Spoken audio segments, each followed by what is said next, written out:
It's the 13th round with your main man, Kenny Caraway. Shout out to my people over at Meisters. Big ups to him. Ryan, my man Jovan, always the connector. Big ups to all them.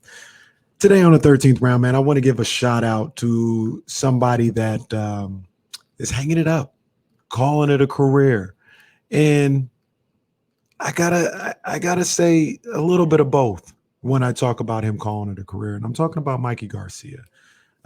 Mikey Garcia retiring at the age of 34, a five-time champion in four divisions. Uh, at one point was a top, I don't want to say five, but definitely a top 10 pound for pound guy, and looked like he was on his way to stardom. But the business of boxing never allowed us to see the best of Mikey Garcia going up against another one of the best.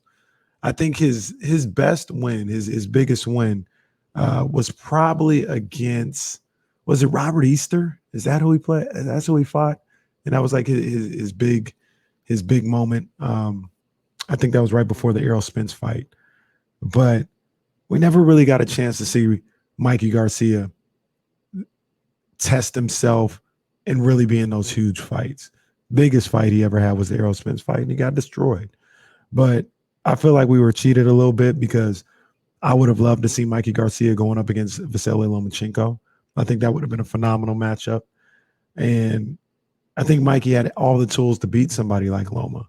So the fact that we weren't able to see that when both of those guys were in their prime and in the same weight class or close to it, it's a little frustrating. But Mikey Garcia has nothing to be ashamed of, made a lot of money, won a lot of championships, had a great career. He's got all his faculties to him, 34 years old.